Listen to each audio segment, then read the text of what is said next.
अस्सलामुअलैकुम स्टूडेंट। जी, आज हम कहानी पढ़ेंगे चुगलखोर। जमायत तहम की उर्दू मजमून है उर्दू और कहानी है हमारी आज चुगलखोर, जो शफ़ी अकील ने लिखा। शफ़ी अकील 1930 में पैदा हुए, 2013 में उनकी डेथ हुई। उनका तफसील के साथ हम पढ़ चुके हैं, तारुफ उनका पढ़ चुके हैं। आगे हम आज कहानी पढ़ेंगे। पहले हम ये समझ लेंगे कि चुगलखोर एक दास्तां है, और दास्तां इस सबक में जो दास्तां हम पढ़ने लगे हैं, चुगलखोर के बयानात झूठ की झैल में आते हैं। और ये चुगलखोरी की बजाय फितना परवरी ज़्यादा है।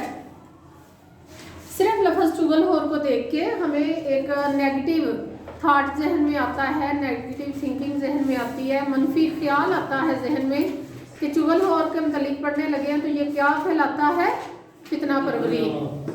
असल में ये एक लोक कहानी है। ये लोक कहानियाँ या लोक दास्तानें किसी मुआशरे, तहजीब और ज़ुबान का कीमती सरमाया होते हैं। इन कहानियों के मुसन्नफ़ का किसी को अता पता नहीं होता। ये कहानियाँ सीना ब सीना एक नस्ल से दूसरी नस्ल में मुंतकिल होती रहती हैं।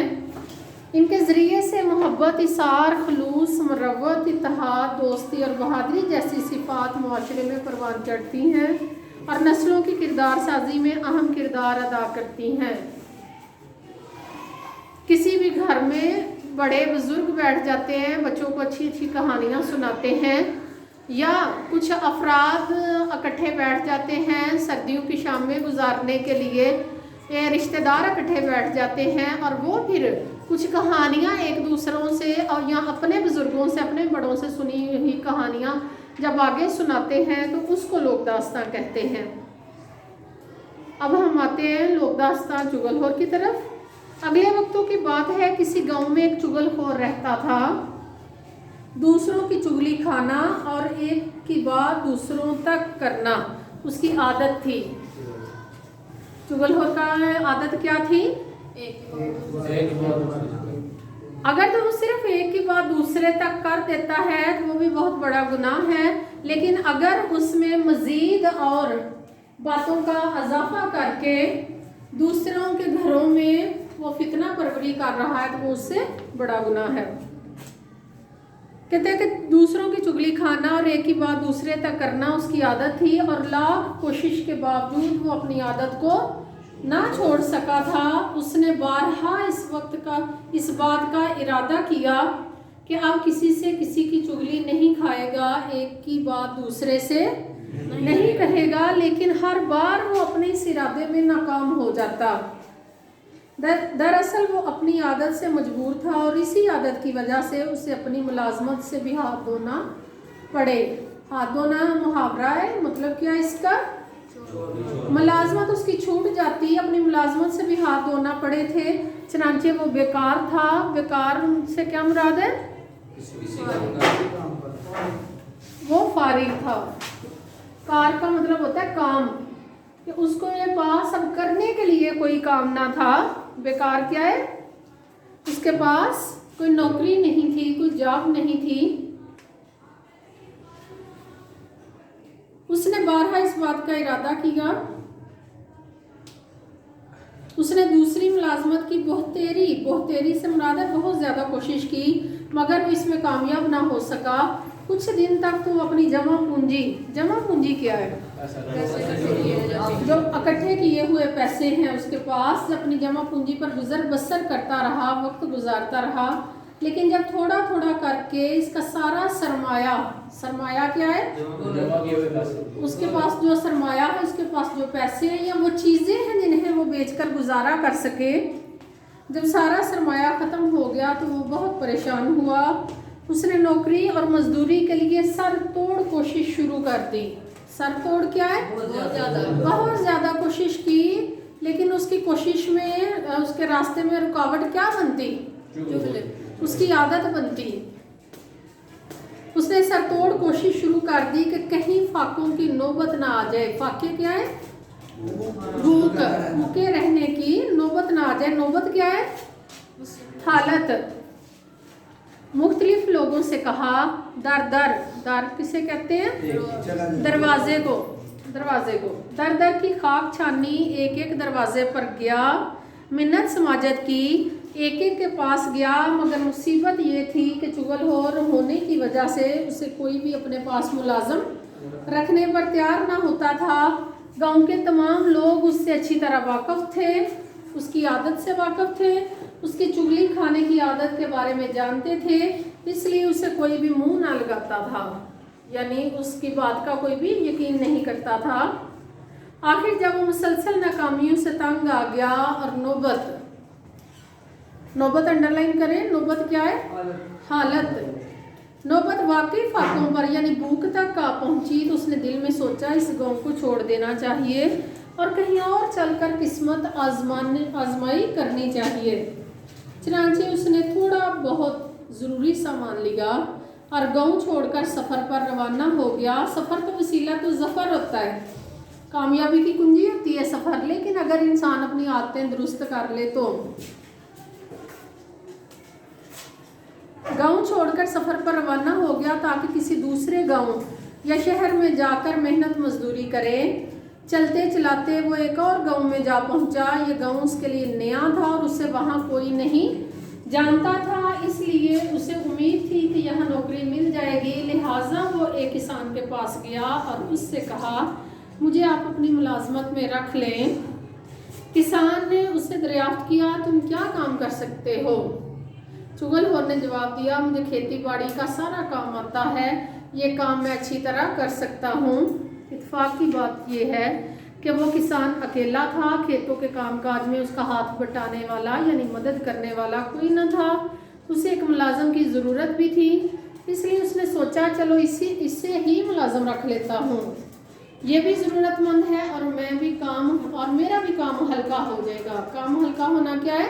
काम मेरा बढ़ जाएगा, एक की बजाय दो फर्द करेंगे, काम जल्दी हो जाया करेगा। यही सोचकर उसने चुगलखोर से पूछा, अगर मैं तुम्हें अपने पास मुलाजम रख लूँ तो तुम क्या तनख्वाह लोगे? इस पर चुगलखोर ने बड़े इत्मीनान से जवाब दिया, कुछ नहीं, मेरी कोई तनख्वाह नहीं है। अब वो ये जवाब क्यों दे रहा है? मुलाजमत भी करनी थी और तनख्वाह भी कोई नहीं। उसे हर सूरत नौकरी की ज़रूरत थी। वो भूखों यानी फाकों मार रहा था।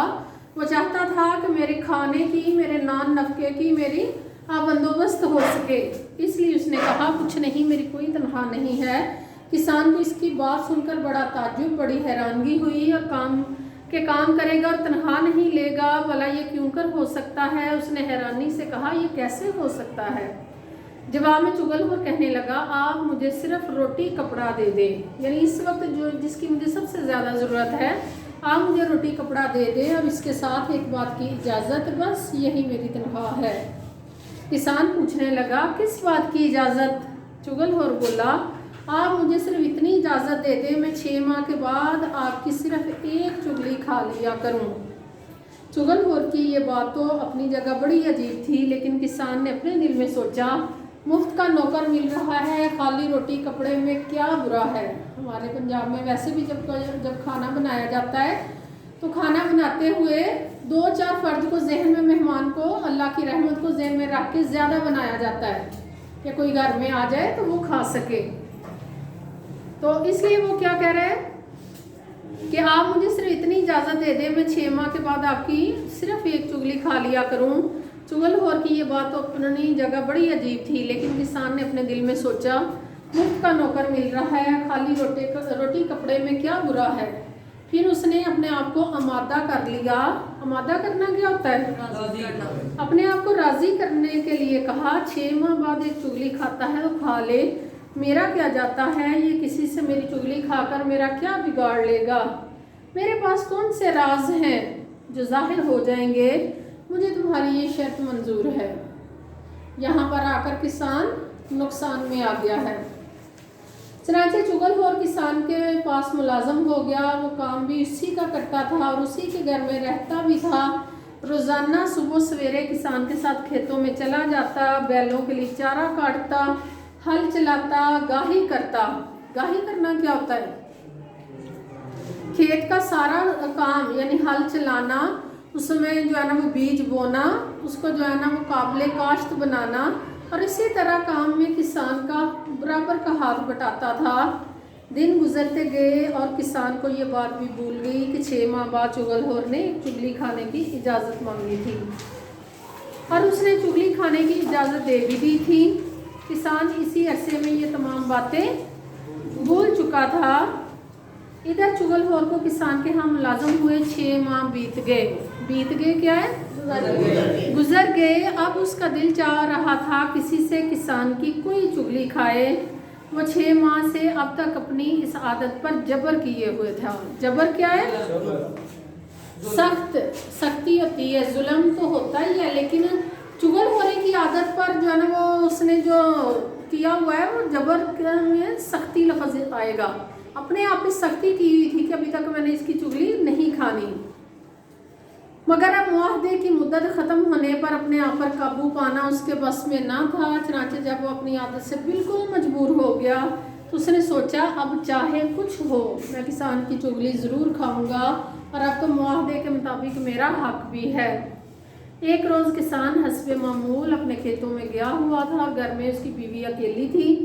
ये देखकर चुगलखोर किसान की बीवी के पास गया और बड़ा हमदर्द बनते हुए कहने लगा, इस बात को अंडरलाइन करें, हमदर्द बनना। चुगलखोर हमेशा जब चुगली खाता है तो कौन सा रवैया अपनाता है? हमदर्दी का। बड़ा हमदर्द बनते हुए कहने लगा, अगर तुम बुरा ना मानो तो मैं तुमसे एक बात कहूँ। किसान की बीवी बोली, ज़रूर कहो, इसमें बुरा मानने की क्या बात है। चुगलखोर और भी ज़्यादा हमदर्दी